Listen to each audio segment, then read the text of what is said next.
Yang saya hormati Lokal Expert Mitra Kementerian Keuangan di Provinsi Gorontalo, Bapak Herwin Mupangga. Yang saya hormati Kepala Kantor Pelayanan Kekayaan Negara dan Lelang Gorontalo, Bapak Purwito. Kepala Kantor Pelayanan Bea dan Cukai Gorontalo, Bapak Ade Zirwan. Perwakilan Kantor Pelayanan Pajak Pratama Gorontalo, Ibu Novi Nintias.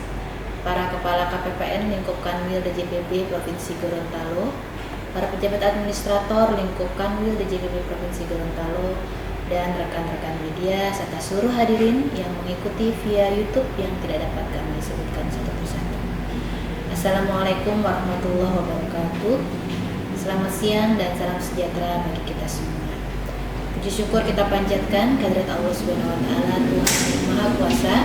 Atas berkat rahmatnya kita diberikan kesehatan sehingga bisa hadir dan bertemu dalam keadaan sehat dalam acara Forum Koordinasi Fiskal dan Moneter Press Conference ALKO Regional Makroekonomi, Keuangan dan Moneter Lo Gorontalo periode realisasi sampai dengan 31 Mei 2026. Saya ucapkan terima kasih kepada Bapak Ibu yang telah berkenan hadir dalam kegiatan yang baik ini.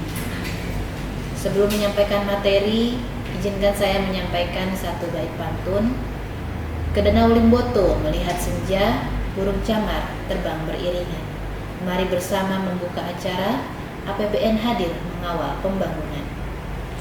Hadirin sekalian dan teman-teman media, sebelum saya masuk ke materi fiskal dan moneter Lo Gorontalo, saya ingin terlebih dahulu mengajak kita meninjau kembali perkembangan ekonomi global dan nasional hingga saat ini. Memasuki pertengahan tahun 2026, perekonomian global menunjukkan perbaikan seiring mulai meredanya tensi geopolitik dan menurunnya berbagai indikator ketidakpastian.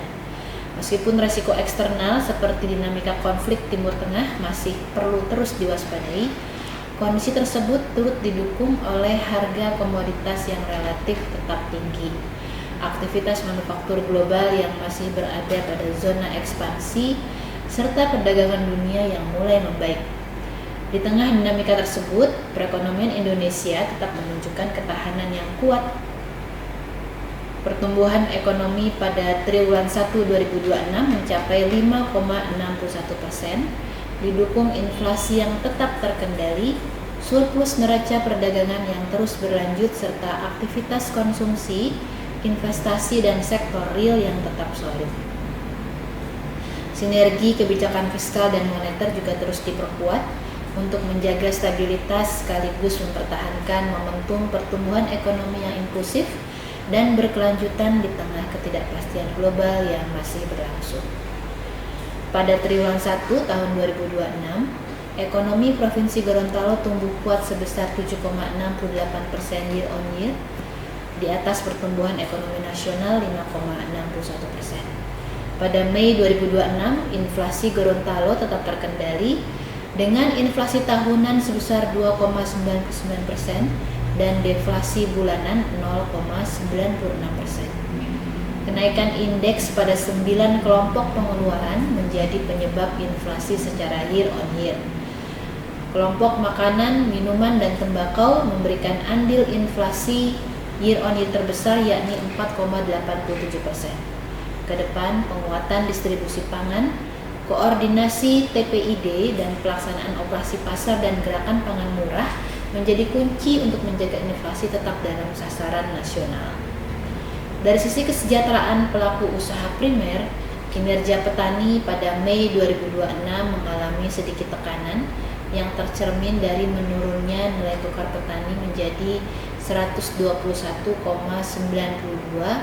yang utamanya dipengaruhi oleh pelemahan pada subsektor hortikultura dan perkebunan rakyat. Sebaliknya, kesejahteraan nelayan mengalami perbaikan seiring meningkatnya nilai tukar nelayan menjadi 111,60 yang didorong oleh membaiknya harga beberapa komoditas perikanan unggulan seperti ikan teri, ikan kembung, ikan cakalang, dan ikan tuna. APBN sampai dengan Mei 2026 tetap solid, sehat, dan adaptif dalam mendukung pertumbuhan ekonomi yang kuat dan berkelanjutan, menjaga daya beli masyarakat. Pendapatan negara tumbuh kuat dan telah terrealisasi sebesar 37,6% dari target APBN atau sekitar 1.185 triliun dan mencatatkan pertumbuhan positif sebesar 19,1% year on year. Penerimaan perpajakan menjadi penopang utama sejalan dengan kuatnya aktivitas ekonomi. Akselerasi belanja negara yang signifikan ditunjukkan dengan realisasi belanja sebesar 1.365,4 triliun atau 35,5% dari pagu APBN dan melonjak tajam 34,4% year on year. Akselerasi ini difokuskan untuk menjaga daya beli masyarakat dan mendorong pertumbuhan ekonomi pada semester 1. Defisit APBN tercatat sebesar 180,4 triliun atau 0,70% dari PDB yang masih jauh di bawah batas aman dan berada dalam koridor desain APBN 2026. Defisit keseimbangan primer juga terjaga di angka 58,6 triliun, menandakan pengelolaan fiskal pemerintah yang tetap prudent di tengah ekspansi belanja. Defisit terjaga dalam batas aman dan APBN terus berperan mendorong pertumbuhan ekonomi. Beralih pada APBN di tingkat regional, kinerja APBN Gorontalo sampai dengan 31 Mei 2026 menunjukkan bahwa APBN tetap solid, sehat, dan adaptif. Pada sisi penerimaan tercatat bahwa pendapatan negara mencapai 703,73 miliar atau terrealisasi 43,86% dari target penerimaan dan tumbuh 39,86%. Sementara itu dari sisi belanja telah terrealisasi sebesar 3,98 triliun, 43,41% dari pagu di tahun 2026. Berdasarkan pendapatan dan belanja tersebut, maka diperoleh defisit APBN di Gorontalo sebesar 3,21 triliun. Sampai dengan Mei 2026, pendapatan negara di Gorontalo terrealisasi sebesar 703,73 miliar. Sementara PNBP mencapai 314,97 miliar dan telah melampaui target dengan kinerja 105,10% dari target. PNBP lainnya memberikan kontribusi terbesar dengan nilai 230,57 miliar. Kinerja ini menunjukkan peningkatan pengelolaan pendapatan terutama pada PNBP yang signifikan di semester 1.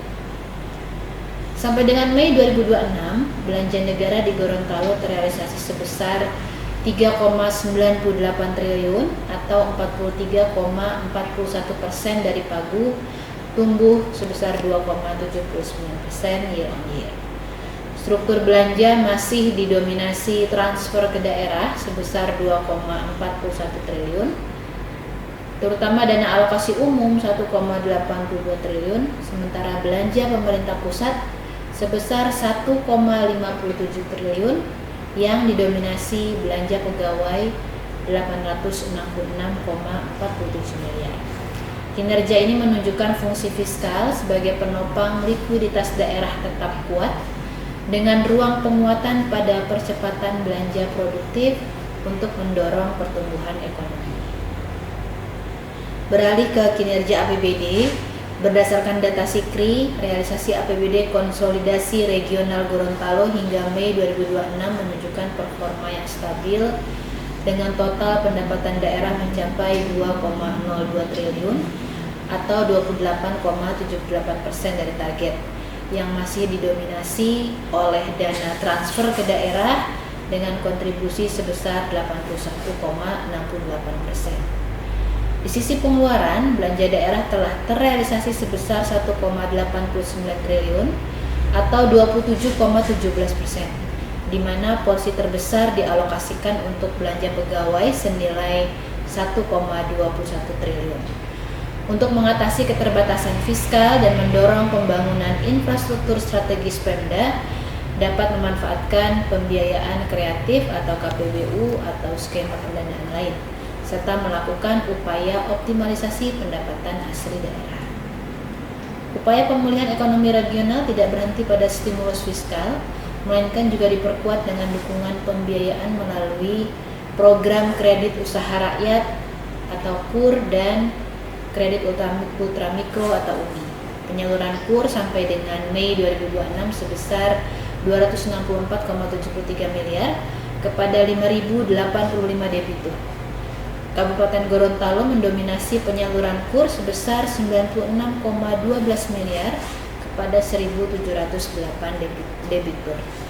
Terdapat satu sektor yang mendominasi penyaluran KUR di Provinsi Gorontalo, yaitu perdagangan besar dan eceran dengan penyaluran sebesar 127,45 miliar atau 48,14% dari keseluruhan penyaluran.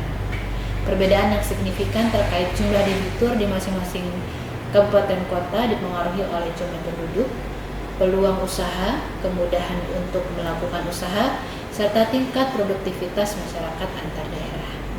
Sementara itu, pembiayaan UMI sampai dengan Mei 2026 pada Provinsi Gorontalo tersalur sebesar 44,44 miliar kepada 6.873 debitur. Kabupaten Gorontalo mendominasi penyaluran UMI sebesar 15,31 miliar kepada 2.295 debitur, di mana sektor perdagangan besar dan eceran masih menjadi sektor yang mendominasi dengan penyaluran mencapai 97,76% dari keseluruhan penyaluran. Selain belanja pemerintah pusat yang mengalir melalui unit vertikal di Gorontalo dan belanja TKD, terdapat belanja APBN yang mengalir langsung dari pusat seperti belanja perlindungan sosial. Sampai dengan 28 Juni 2026 terdapat 3 jenis program bansos yang disalurkan di Provinsi Gorontalo, yakni program Keluarga Harapan dengan nilai penyaluran sebesar 101,05 miliar untuk 138.327 KPM. Bantuan sosial tunai dengan nilai penyaluran sebesar 2,36 miliar untuk 3.937 KPM, dan bantuan pangan non-tunai atau BPNT dengan nilai penyaluran sebesar 125,01 miliar untuk 208.342 KPM. Sebagai penutup, kami ingin menegaskan bahwa stabilitas ekonomi regional Gorontalo di awal tahun 2026 ini berada pada jalur yang positif, ditandai dengan inflasi yang terkendali di angka 2,99%, serta nilai tukar petani yang konsisten di atas angka 100, mencapai 121,92, dan nilai tukar nelayan yang meningkat menjadi 111,60. Kinerja APBN regional juga menunjukkan ketahanan yang solid dengan realisasi belanja negara mencapai 3,98 triliun atau 43,41% dari pagu, yang secara strategis diarahkan untuk menjaga daya beli masyarakat dan mendukung program prioritas seperti makan bergizi gratis. Meskipun tantangan ketergantungan fiskal daerah terhadap dana transfer pusat masih cukup tinggi, yakni sebesar 81,68%, pemerintah berkomitmen untuk terus memperkuat koordinasi fiskal dan moneter guna memastikan APBN tetap menjadi instrumen yang sehat, adaptif, dan mampu memberikan dampak nyata bagi kesejahteraan seluruh masyarakat Pulau Wulandar. Kami juga mengucapkan terima kasih kepada teman-teman media yang selama ini menjadi partner kami untuk terus memberikan berbagai berita, informasi, dan edukasi terkait pengelolaan keuangan negara kepada masyarakat secara akurat. Mari kita kawal bersama pembangunan Gorontalo yang lebih mandiri dan berkelanjutan. Lo Wulondalo Lipu tercinta, semangat gotong royong terus dijaga. APBN Torang kawal bersama demi Gorontalo yang semakin sejahtera. Demikian yang dapat kami sampaikan. Terima kasih.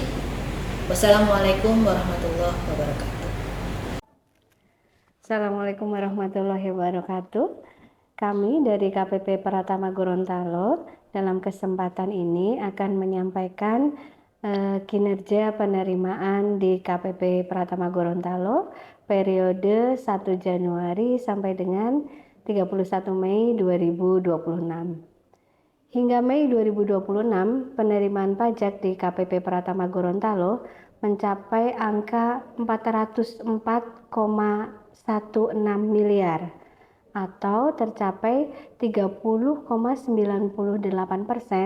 dari target penerimaan di tahun 2026 sebesar 1,3 triliun. Angka 404 miliar ini tumbuh positif alhamdulillah dari realisasi pada periode yang sama tahun lalu yang mencatatkan pembukuan penerimaan sebesar 313 miliar. Dari komposisi jenis pajak, pajak pertama nilai atau PPN sampai dengan Mei 2026 terrealisasi sebesar 206 miliar atau tumbuh positif 72% dari periode yang sama di tahun lalu. Berikutnya, PPH.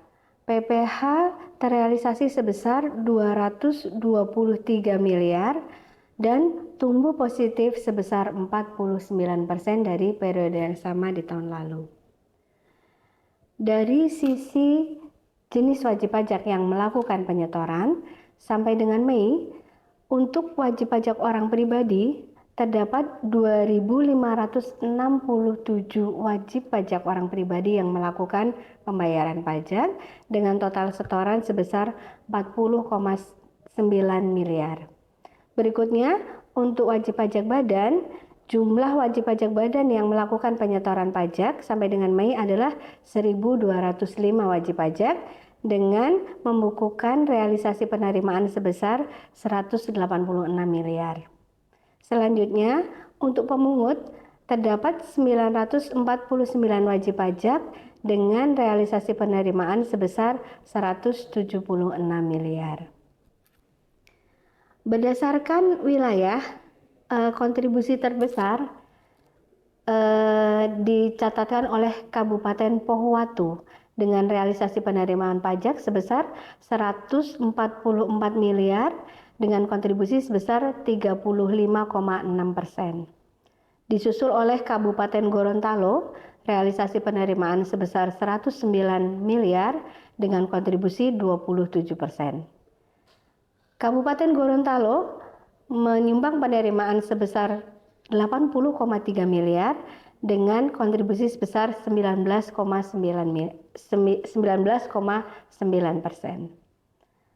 Kemudian Kabupaten Bone Bolango, realisasi penerimaan pajak yang dicatatkan oleh Bone Bolango adalah sebesar 49,4 miliar dengan kontribusi sebesar 12%. Kabupaten Bualemo berkontribusi sebesar 2,5% dengan catatan penerimaan sebesar 10,39 miliar. Dan terakhir, Kabupaten Gorontalo Utara dengan realisasi penerimaan 10,2 miliar dan kontribusi sebesar 2,53%. Dilihat dari penerimaan per sektor, kontribusi terbesar pada sektor administrasi pemerintahan yang menyumbang sebesar 43,59% dari total penerimaan. Realisasi penerimaan pajak yang dicatatkan adalah sebesar 176 miliar. Kemudian disusul oleh sektor perdagangan besar yang mencatatkan kontribusi penerimaan 28%, disusul oleh pertambangan dan penggalian berkontribusi sebesar 11,67%. Berikutnya, industri pengolahan berkontribusi sebesar 8,17%. Dan kemudian diikuti oleh sektor-sektor lainnya. Khusus untuk pertambangan dan penggalian mengalami pertumbuhan yang sangat signifikan dibandingkan dengan periode yang sama di tahun lalu, di mana tahun lalu mencatatkan penerimaan sebesar 7 miliar, namun pada periode Januari-Mei 2026 ini alhamdulillah tumbuh sangat signifikan, mencatatkan pertumbuhan penerimaan sampai 566% dengan realisasi penerimaan dalam rupiah adalah 47 miliar. Demikian penyampaian kinerja penerimaan pajak di KPP Pratama Gorontalo sampai dengan Mei 2026. Kami sangat berharap tren pertumbuhan positif ini akan terus berlanjut di masa-masa yang akan datang. Semoga Allah Subhanahu wa Ta'ala, Tuhan Yang Maha Esa, meridhoi kita dan memberikan keberkahan serta perlindungan pada kita semua. Billahi taufiq wal hidayah. Assalamualaikum warahmatullahi wabarakatuh. Assalamualaikum warahmatullahi wabarakatuh. Salam sehat, salam sejahtera buat kita semua. Kami akan sampaikan paparan terkait dengan capaian kinerja untuk periode bulan Mei tahun 2026, terutama dari sisi yang terkait dengan kepabeanan dan cukai. Baik, pertama kita coba lihat bahwa penerimaan kepabeanan dan cukai di Gorontalo sampai dengan bulan Mei tahun 2026 terdiri dari 3 komponen. Yang pertama bea masuk, yang kedua bea keluar, yang ketiga adalah cukai. Untuk bea masuk capaiannya masih 1.138.000, bea keluar tidak ada penerimaan, kemudian dari penerimaan cukai terutama dari ultimum remedium itu sebesar 145.077.000 rupiah. Sehingga total penerimaan untuk periode sampai dengan bulan Mei itu adalah 146.215.000 rupiah. Kemudian kalau kita lihat dari neraca perdagangan, kita lihat bahwa devisa ekspor sampai dengan bulan Mei itu mencapai 328 miliar rupiah, sementara devisa impornya adalah sebesar 90 miliar. Sehingga kalau kita lihat dari neraca ada selisih surplus sebesar 238 miliar rupiah. Nah, sekarang kita coba lanjut melihat lagi terkait dengan ekspor.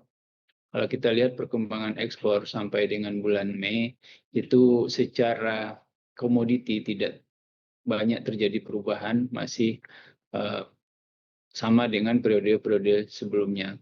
Kalau kita lihat secara volume, itu sampai dengan bulan Mei itu sudah mencapai 14.058.000 ton. Beralat 14.058 ton. Sementara nilai devisanya sudah mencapai 38 miliar rupiah. Kalau kita melihat berdasarkan jumlah dokumen, rata-rata memang di atas 30 dokumen per bulan. Memang berfluktuasi antara 30 sampai 50 pemberitahuan ekspor barang. Kalau kita lihat dari sisi volume dan ekspor, kalau kita lihat dari bulan Januari, itu memang juga terjadi fluktuasi, sehingga di bulan Mei sendiri itu terjadi penurunan jika dibanding dengan volume pada bulan April. Dan sampai dengan bulan Mei ini volume tertinggi itu adalah di bulan Februari. Kalau kita lihat lagi dari sisi komoditi yang ekspor, kalau kita bagi menjadi produk perkebunan kehutanan satu sisi, kemudian ada lagi produk perikanan. Jadi 2 komoditi unggulan Gorontalo ini merupakan komoditi yang paling banyak diekspor.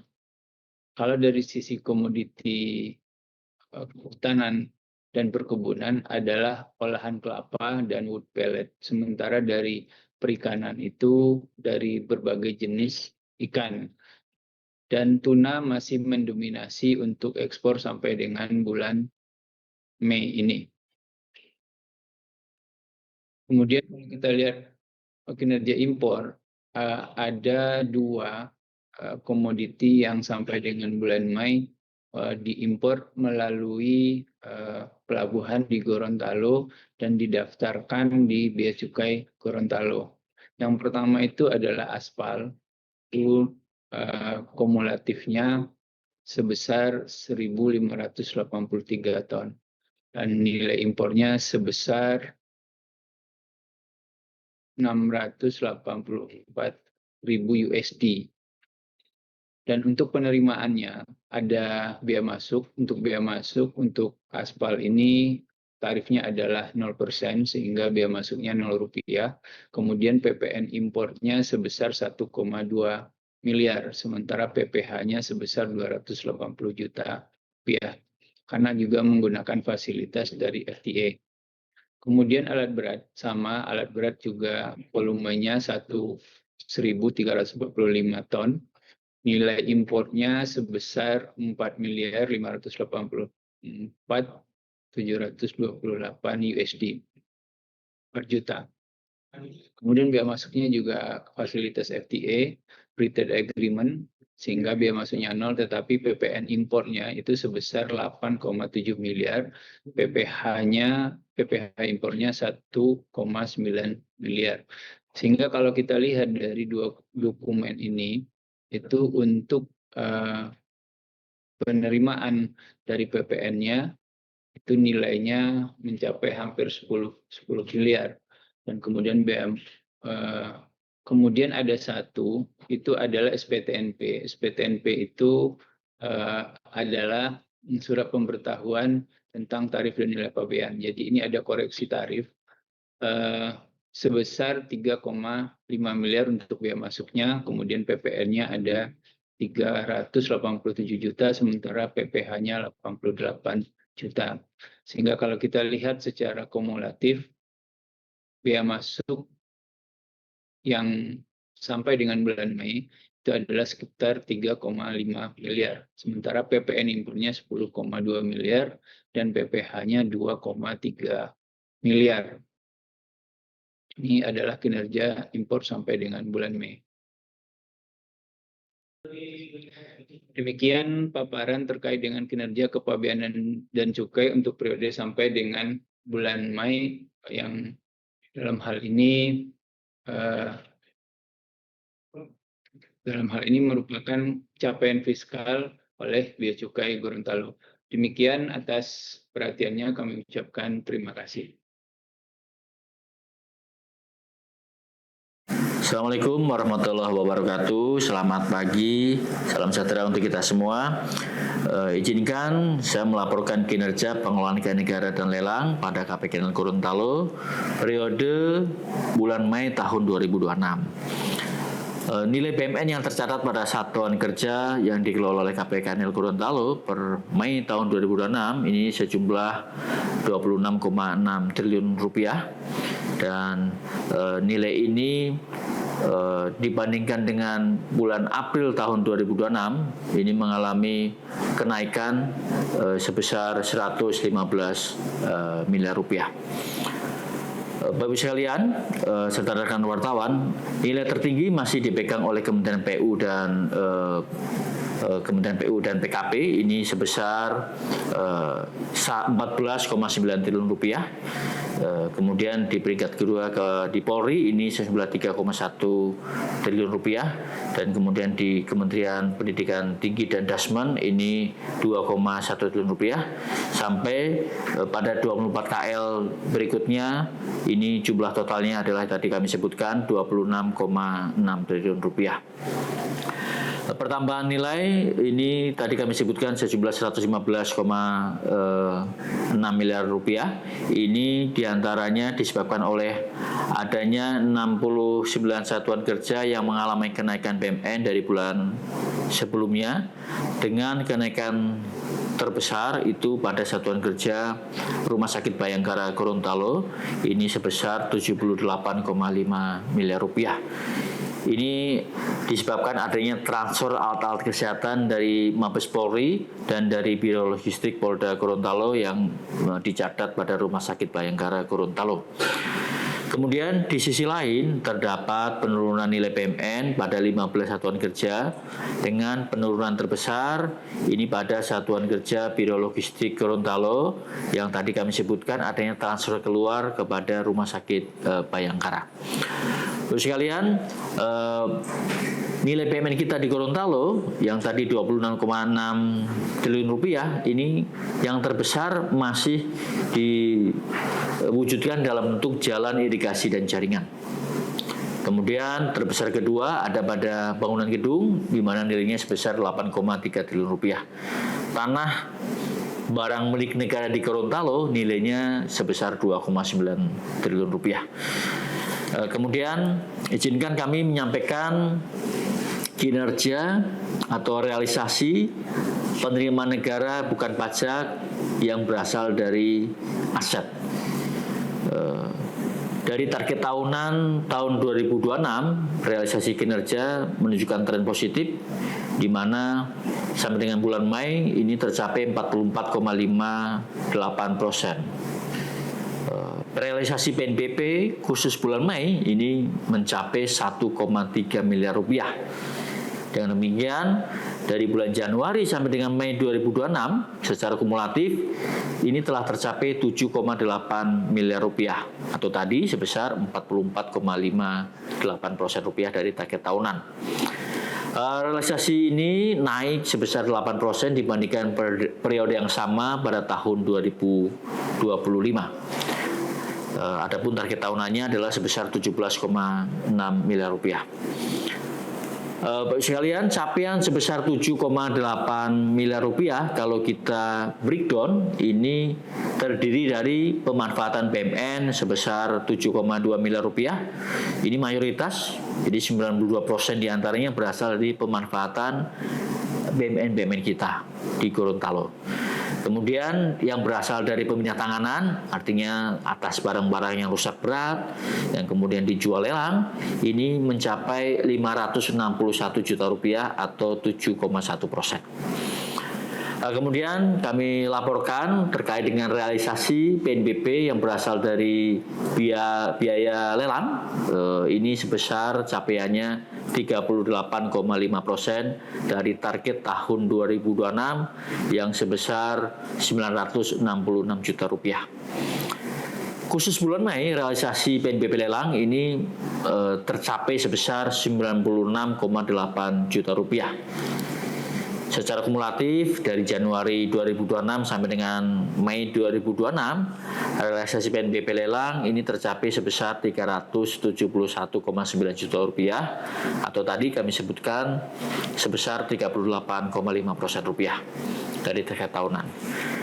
Bapak Ibu dan rekan-rekan wartawan, realisasi ini merupakan capaian positif karena naik 31,2% dari dibandingkan dengan periode yang sama pada tahun 2025. Adapun target tahunannya adalah sebesar 966 juta rupiah sebagaimana kami sampaikan tadi. Kemudian berkaitan dengan realisasi PNBP yang berasal dari biaya administrasi pengurusan berita negara, ini realisasinya telah mencapai 69,7% rupiah, 69,7% dari target sebesar 3 juta rupiah. Secara kumulatif capaian sampai dengan bulan Mei 2006 ini adalah sebesar 2.092 rupiah. Kemudian target tahunannya tadi sebesar 3 juta rupiah. Selanjutnya dapat kami laporkan terkait perkembangan pokok lelang, di mana target pokok lelang di tahun 2026 adalah sebesar 22 miliar rupiah. Dan sampai dengan 31 Mei tahun 2026 telah tercapai atau baru tercapai 37,05%, yang mana secara rupiah adalah 8,1 miliar rupiah. Kontribusi ini terbesar dihasilkan dari lelang-lelang UHT dari pasal 6 UHT. Ini adalah lelang-lelang dari perbankan, kredit perbankan yang mendominasi dari capaian pokok lelang kita, hasil lelang. Kemudian terbesar kedua ini dikontribusikan dari lelang-lelang barang milik daerah, di mana barang-barang milik daerah yang nilainya yang sudah rusak berat dilakukan lelang, dan ini memberikan kontribusi 13% dari pokok lelang kita di Gorontalo. Kemudian yang kedua adalah yang ketiga terbesar ini berasal dari barang milik negara sebesar 5%. Kemudian Bapak Ibu sekalian dan rekan-rekan wartawan, kontribusi penerimaan negara dan daerah dari jasa atau kegiatan lelang ini sebesar 142 juta rupiah. Jadi kegiatan lelang ini memberikan kontribusi untuk penerimaan negara dan penerimaan atau pendapatan asli daerah.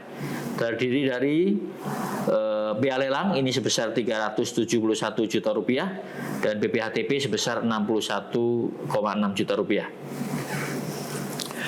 Terdapat 5 kabupaten kota yang menerima PAD dari BPHTP atas jasa lelang, di antaranya Kota Gorontalo, Kabupaten Gorontalo, kemudian Gorut, Bone Bolango, dan Pohuwatu. Setoran BPHTP-nya tadi totalnya sebesar 61 juta rupiah, dan terbesar ini diterima oleh Pohuwatu sebesar 26 juta rupiah.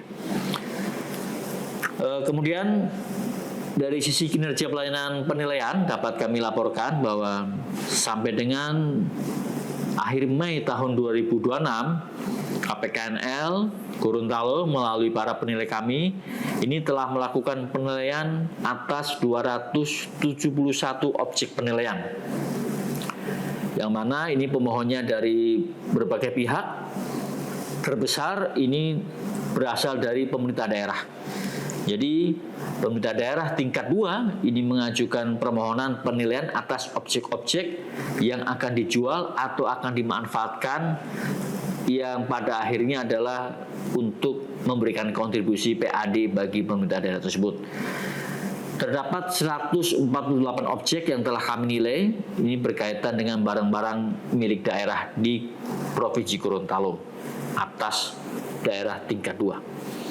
Kemudian terbesar kedua ini berasal dari barang-barang milik negara, BUMN, instansi vertikal yang telah diajukan penilaian, sama hal dengan BMD, ini berkaitan dengan pemanfaatan maupun penjualan barang rusak berat.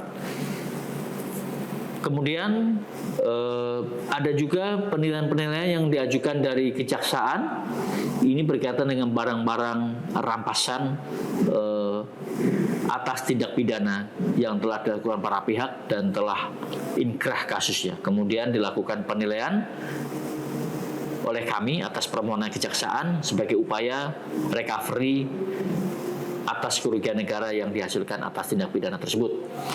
Kemudian terdapat juga penilaian dari program Astagita, yaitu SPPG, di mana kami telah melakukan sebanyak 28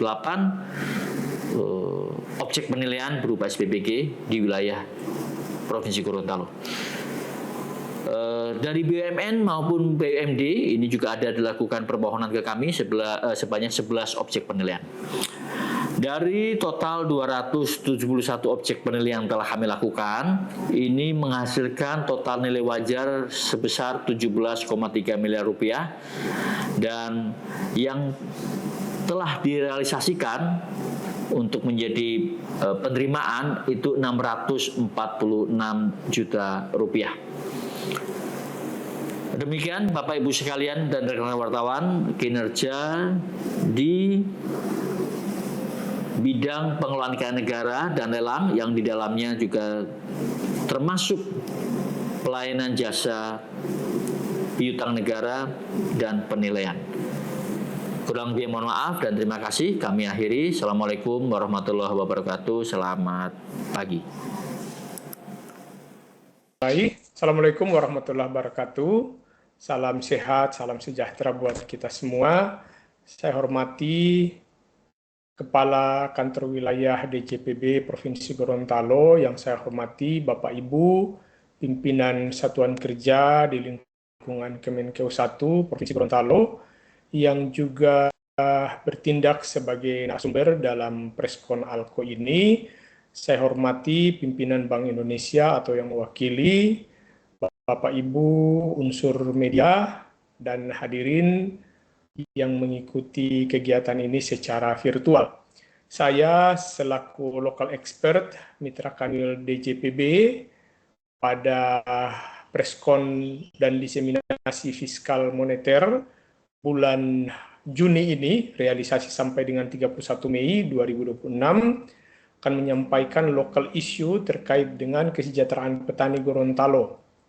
Pertanyaan besarnya adalah, apakah pertumbuhan pertanian meningkatkan pendapatan? Pada slide pertama, hal yang perlu kita pahami terlebih dahulu, yakni terkait dengan konsep dari nilai tukar petani. Konsep ini penting untuk mengetahui bagaimana tingkat kesejahteraan petani dan pelaku usaha di sektor pertanian itu berdasarkan perbandingan antara indeks harga yang mereka terima dengan indeks harga yang harus mereka bayarkan.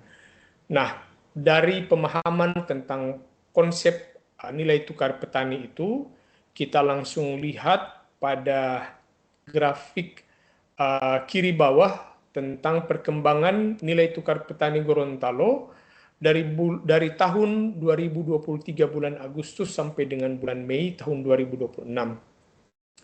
Dari garis tren ini kita bisa melihat bahwa secara keseluruhan bahwa NTP Gorontalo itu mengalami peningkatan dari titik awal sebesar 106,57 dan di titik tertinggi di bulan April 2026 yaitu 125,77. Sedangkan pada bulan Mei 2026 itu berada di angka 121,92. Dengan kondisi ini, maka kalau kita membandingkan NTP di 2 bulan terakhir, bulan April ke Mei 2026, maka NTP Gorontalo mengalami penurunan sebesar 3,06% month to month, ya. Nah, ini menjadi penurunan NTP yang terdalam di kawasan timur Indonesia. Nah, ini menandakan bahwa harga hasil pertanian ini turun lebih cepat dibandingkan biaya yang harus dibayar oleh petani. Ini khusus ya pada bulan Mei 2026. Nah, dari angka ini kita perlu melihat ada beberapa perubahan dari NTP menurut subsektor di slide bagian kanan atas atau kanan tengah. Nah, ada 3 yang perubahannya positif, yakni tanaman pangan seperti beras maupun jagung, kemudian peternakan, dalam hari ini daging sapi, dan nelayan tangkap. Ya. Sedangkan NTP yang perubahannya justru negatif, yang terbesar adalah hortikultura yang turun hampir mencapai 34%, kemudian perkebunan rakyat dan budidaya ikan. Adapun secara komoditas yang menopang kenaikan NTP ini adalah jagung tertinggi, kemudian sapi potong dan perikanan tangkap. Sedangkan beberapa komoditas yang mengalami penurunan harga cukup signifikan, yaitu cabai rawit, cabai merah, bawang merah, dan kelapa. Kita langsung ke slide tentang struktur rantai nilai contoh kasus beras. Nah, beras ini adalah komoditas pangan utama ya yang termasuk kepada penyumbang volatile foods ya, gejolak inflasi yang dipicu oleh harga-harga bahan pangan utama. Nah, dari slide ini kita melihat bahwa rantai pasok beras sampai saat ini masih cukup panjang ya. Di antara petani sebagai penghasil dan konsumen akhir itu terdapat beberapa komponen yang terlibat dalam panjangnya rantai pasok beras ini, yakni kelompok tani atau gabungan kelompok tani yang juga di dalamnya adalah penggilingan padi ya, rice milling unit. Kemudian ada pedagang besar atau distributor. Kemudian kita juga melihat bahwa seiring aktivitas pemasaran yang semakin beragam, maka ada beberapa kelembagaan juga ikut serta dipercayakan untuk mengambil bagian dalam proses pemasaran ini, misalnya adalah Bulog, ya, kemudian Koperasi Merah Putih, kemudian retail modern, dan rumah pangan kita. Sehingga persaingan harga ini terbentuk bukan hanya di pasar lokal, tetapi juga di pasar regional dan juga intervensi pemerintah melalui SPHP misalnya, Bulog dan seterusnya. Kemudian juga faktor yang mempengaruhi panjangnya rantai pasok ini adalah hubungan patron-klien atau pembiayaan informal, di mana di dalamnya juga ada peran dari pengijon atau tengkulak yang masih cukup kuat, terutama untuk membantu pemberian modal usaha, modal awal untuk memulai musim tanam, kemudian pinjaman sarana produksi, dan pembayaran di muka. Nah, kondisi ini menciptakan ketergantungan ekonomi petani sehingga menyebabkan posisi tawar semakin lemah. Selain itu, panjangnya rantai distribusi ini juga diperparah dengan biaya logistik yang tinggi. Kita mengetahui bahwa sentra-sentra produksi padi sawah dan beras ini berada di wilayah-wilayah yang cukup jauh dari kota atau dari perkotaan, sehingga ongkos angkut, ya, transportasi, bongkar muat, sewa lapak, susut, kehilangan, dan sebagainya, ini juga mendorong harga per unitnya, ya, per koli misalnya, per karung dan sebagainya, atau kuintal, ini juga menjadi semakin mahal. Nah, kalau kita lihat bagaimana proporsi, ya, pembagian distribusi nilai tambah yang diperoleh dari keseluruhan rantai pasok ini pada slide di bagian kanan atas, maka kita lihat petani ini posisi dalam pasar sebagai price taker murni, ya, menerima harga yang ditentukan oleh pihak lain, ya. Harga yang ditentukan oleh petani hanya berkisar 20-30%. Kemudian penggilingan itu antara 10-15%, ini menjadi price setter lokal. Kemudian pedagang besar atau distributor ini mencapai 10-15%, mereka menjadi market influencer. Kemudian pedagang eceran atau retail modern ini mengambil porsi harga sebesar 20-30%, mereka menjadi margin holder, dan konsumen akhir tentu saja menerima 100% dari harga yang telah ditentukan di pasar. Nah, sekilas kita melihat bahwa petani mengambil porsi harga yang cukup besar, ya, mencapai 30%. Tetapi kita tidak boleh lupa bahwa semua biaya yang harus keluar dalam proses produksi atau sampai menuju kepada panen, dari tanam pemeliharaan sampai panen, itu keseluruhannya ditanggung oleh petani. Misalnya untuk pembelian atau pengadaan bibit, pupuk, pestisida, ya, alat-alat produksi, pemeliharaan dan sebagainya, sampai dengan sewa buruh tani pada saat menanam maupun memanen, itu semuanya ditanggung penuh oleh petani.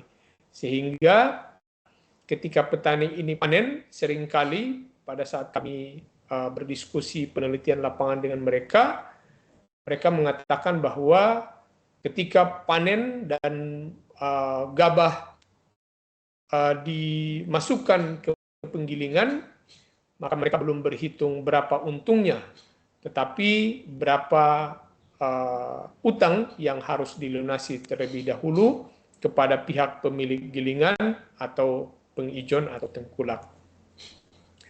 Kita lanjut ke slide tentang determinasi harga, contoh kasus rantai pasok cabai rawit. Nah, kami sengaja melihat cabai rawit selain dari beras, karena cabai rawit ini termasuk juga pada komoditas penyumbang inflasi yang tertinggi di Gorontalo. Dari sisi rantai pasok, ya, ini paling tidak melibatkan pengumpul, baik itu pengumpul besar, kemudian pedagang besar atau distributor, dan masuk ke pasar tradisional. Dalam hal ini, margin petani itu berkisar 24% dari harga jual akhir. Kemudian margin untuk pengumpul itu sekitar 38,6% dari harga jual akhir. Kemudian margin untuk pedagang besar atau distributor hampir 24% dari harga jual akhir, sedangkan pasar tradisional para pedagang eceran ini mengambil margin sekitar 14%. Nah, dari kondisi ini kita bisa lihat pada slide kanan atas bahwa pengumpul besar untuk komoditas cabai rawit ini mengambil porsi paling besar, mendekati 30% dari harga jual akhir. Nah, khusus untuk cabai rawit ini ada beberapa temuan yang perlu kita cermati bersama, misalnya bahwa pasar cabai rawit ini terdapat beberapa pengumpul, ya, pengumpul besar, ya, yang mereka ini menguasai lebih dari 60% pasokan cabai rawit di Gorontalo. Nah, dengan kondisi ini maka mereka membentuk struktur pasar yang bersifat oligopsoni di hulu. Ya, mereka menguasai lebih dari 60% pasokan. Yang kedua, pada cabai rawit ini posisi tawar petani tetap lemah, tetap menjadi price taker, bukan menjadi price setter, karena mereka juga membutuhkan modal di awal musim tanam, ya, sampai dengan panen, sehingga memiliki ketergantungan terhadap pengumpul, ya, model hubungannya juga patron klien. Kemudian seperti kasus di beras, juga biaya distribusi yang relatif tinggi, ada high cost ekonomi yang berlaku di dalamnya, kemudian harga sangat terpengaruh permintaan ekspor, ya, bahkan antar daerah, antar pulau juga. Artinya ketika terjadi panen raya di Gorontalo, yang seharusnya harga cabai rawit bisa turun, tetapi kenyataannya cabai rawit tidak bisa turun drastis harganya, karena para pedagang besar ini juga akan mengalihkan hasil panen yang melimpah itu ke daerah-daerah sekitar, seperti Manado, Bitung, Tondano di Sulawesi Utara, bahkan sampai ke Ternate, Maluku Utara, dan juga diekspor ke Malaysia, Filipina, yang ini akan menyebabkan harga jual di dalam daerah Gorontalo juga akan menjadi turun. Kemudian cabai rawit juga termasuk pada komoditas yang sangat rentan dengan perubahan-perubahan iklim dan cuaca, di mana itu akan berpengaruh terhadap volume panen dan juga kualitas dari komoditas yang akan dipanen. Karena ketika cuaca tertentu, kemudian akan menyebabkan hama-hama yang lebih banyak, juga akan menyebabkan kualitas panen yang menurun. Nah, dari contoh kasus cabai rawit ini, kita melihat bahwa petani menanggung risiko produksi, namun menerima margin paling kecil. Kemudian ketika harga konsumen ini naik, maka kenaikan tidak signifikan dinikmati oleh petani. Kemudian volatilitas harga menyebabkan pendapatan petani tidak stabil, dan efisiensi rantai pasok yang rendah, biaya distribusi, dan margin antar pelaku yang tinggi. Hal-hal inilah yang menyebabkan kesejahteraan petani hortikultura, khususnya di cabai rawit, ini relatif tidak mengalami perubahan dari waktu ke waktu. Nah, di slide berikutnya kita juga bisa memperhatikan bagaimana faktor-faktor yang membatasi keuntungan petani. Yang pertama, skala usaha kecil. Ini rata-rata petani di Gorontalo itu hanya menguasai 0,37 hektar per rumah tangga usaha tani. Ini berdasarkan data BPS pada tahun 2023. Kemudian ketergantungan terhadap tengkulak itu bisa mencapai 60 bahkan 70%. Ya. Mereka sudah menggadaikan tanamannya, ketika panen nanti itu sudah harus masuk ke gilingan tertentu, pengumpul tertentu atau tengkulak tertentu. Yang ketiga, kelembagaan petani yang lemah.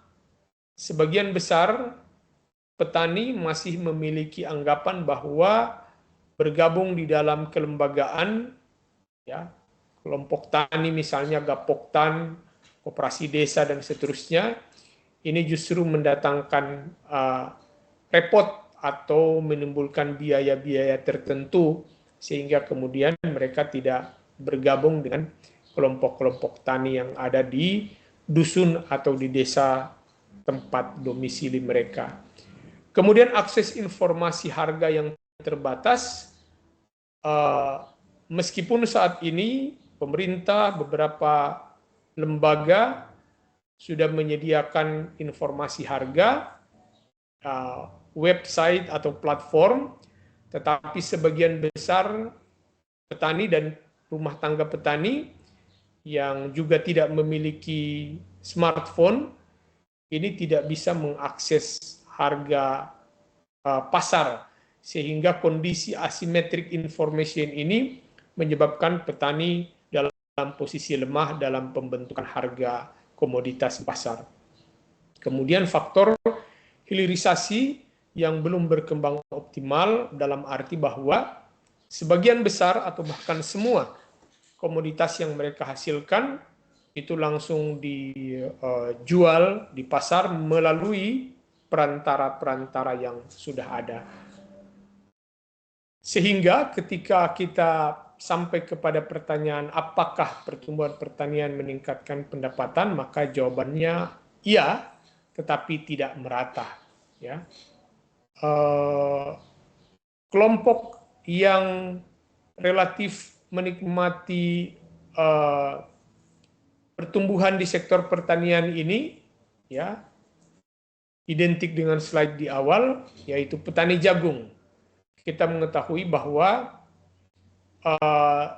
infrastruktur dan suprastruktur dari pertanian jagung di Gorontalo yang relatif maju, bahkan yang paling diunggulkan oleh pemerintah setempat, ini menyebabkan produksi dan harga jagung ini relatif kuat, ya, bahkan sudah ditentukan harga dasarnya oleh Bulog, sehingga permintaan juga tetap tinggi dan ini menyebabkan kesejahteraan pelaku usaha jagung juga tetap tinggi. Yang kedua adalah peternak sapi. Harga sapi yang stabil, kemudian permintaan daging yang meningkat baik di dalam daerah maupun daerah sekitar, ini menyebabkan peternak menikmati hasil yang lebih baik. Ketiga adalah nelayan tangkap, produksi ikan laut meningkat dan harga relatif baik atau kompetitif. Adapun kelompok yang menghadapi tekanan dengan NTP yang sedikit menurun ini adalah petani cabai, ya, cabai rawit, cabai merah, kemudian petani bawang juga, petani hortikultura yang lain, ya, sayur-sayuran, buah-buahan, dan pembudidaya ikan. Ini disebabkan karena biaya pakan yang naik dan harga jual yang fluktuatif. Pada akhirnya, kita bisa sampai kepada kesimpulan bahwa pertumbuhan pertanian Gorontalo ini memang meningkatkan pendapatan sebagian petani, tetapi manfaatnya belum merata. antar subsektor dan antar pelaku dalam rantai pasok. Nah, ini tentu saja membutuhkan intervensi kebijakan, ya, yang bergeser dari sekedar meningkatkan produksi menuju peningkatan pendapatan petani. Adapun intervensi itu diperlukan pada aspek harga, kemudian rantai pasok, kemudian akses pasar, pembiayaan, dan hilirisasi. Nah, untuk rekomendasi, saya membaginya ke dalam 3 periode waktu, yakni jangka pendek 0 sampai 1 tahun, itu fokus kepada stabilisasi harga dan perlindungan pendapatan petani. Kemudian jangka menengah 1 sampai dengan 3 tahun, yakni penguatan rantai pasok dan infrastruktur seperti pembangunan gudang, cold storage, dan unit-unit pengering. Kemudian pengembangan food hub dan sentra distribusi. Kemudian yang ketiga, jangka panjang berkisar 3 sampai 5 tahun. Dalam hal ini tentang penguatan hilirisasi, diversifikasi, dan transformasi sistem pangan. Nah, dengan kondisi ini kita harapkan nilai tukar petani bukan hanya dapat dipertahankan atau bahkan ditingkatkan, tetapi juga memperbesar bagian nilai tambah yang diterima oleh para petani, terutama yang tersebar di berbagai kabupaten di Provinsi Gorontalo. Demikian pemaparan kami. Terima kasih. Assalamualaikum warahmatullahi wabarakatuh.